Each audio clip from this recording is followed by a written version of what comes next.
I want to bring in the Assistant Foreign Affairs Minister, Tim Watts, who is with us. Tim, thanks for your time. The ongoing situation in the Middle East remains fluid. Can you give our viewers an update on the situation for Australians who are caught up in the region? Well, thanks, Kieran. Well, obviously it remains a very challenging and unpredictable environment in the Middle East, and the conflict that has followed Hamas's terrible terrorist attacks on the State of Israel. Since the start of this conflict, around 2,000 Australians who have registered with DFAT through our Consular Crisis Centre have now returned, left Israel and the occupied Palestinian territories. Around 900 of those on 8 assisted departure flights operated by supported by the Australian government. Now, we are continuing to provide significant consular assistance to Australians still in the region. We have particular concerns for the 73 Australians that we are supporting in the West Bank, many of them seeking to depart via the border across to Jordan, and we are assisting there with accommodation and onwards travel. But we have particular concern for the 88 Australians still in Gaza.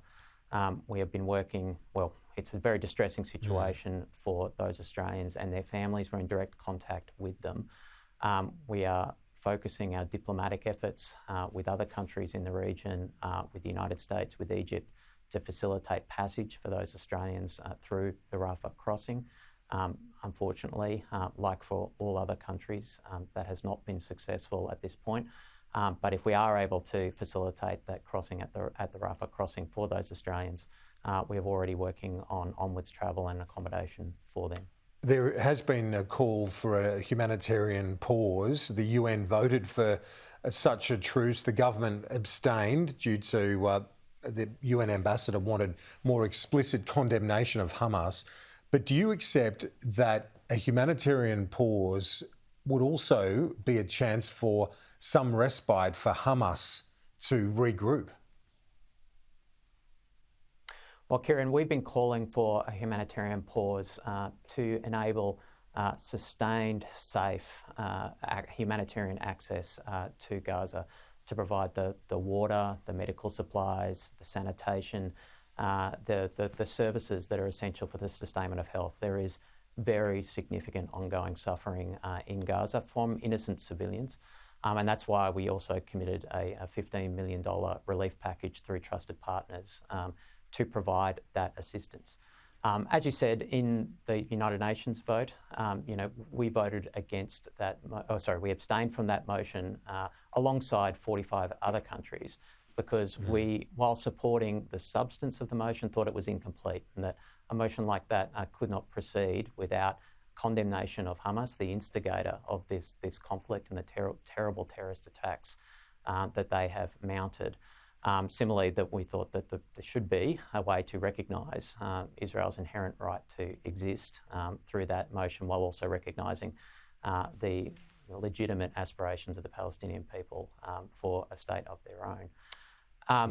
Look, we've been very clear and consistent from the start that Israel has a right to self-defence, and that is what it is pursuing in Gaza at the moment, in prosecuting this against Hamas. But it is important that innocent civilian life is protected while that right is being exercised. How the right to self-defence is exercised is fundamental, not just to the preservation of innocent civilian life, but also to Israel's security interests itself. We are a friend of Israel. We are, as a friend, telling Israel that it is important the way that it exercises its right to self-defence. Well, I see yesterday will minimise the risk of spread. I spoke to the former Victorian Minister Phil Dalladakis yesterday, and he was critical of Tony Burke. He says that he should look as to whether or not he's been consistent with the message out of the Albanese cabinet. Phil Dalladakis, a member of the Australian Jewish community, as you well know. Can you see why some of your ALP counterparts are frustrated with some of the messaging out of the government? Well, Kieran, we've been clear and consistent since the start, and all Labor members and senators signed onto that bipartisan motion that was passed through the Parliament. And that motion was very clear. It recognised the condemnation of both parties of the terrorist attacks undertaken by Hamas. It also expressed our distress at the loss of innocent civilian life on the Israeli side and on the Palestinian side, resulting from the subsequent conflict here. These are very difficult issues in the Middle East and in Australia. Australia is a country where half of us were either born overseas or have a parent born overseas, and that connects us directly with these kinds of crises, these kinds of traumas around the world. So all members of Parliament are processing this themselves at an individual personal level. They're working it through with their communities. But as I say, there's strong unity represented by that unanimous bipartisan resolution passed by the Parliament. Yeah. Tim Watts, Assistant Foreign Affairs Minister, thanks. We'll talk to you soon. Pleasure, Kieran.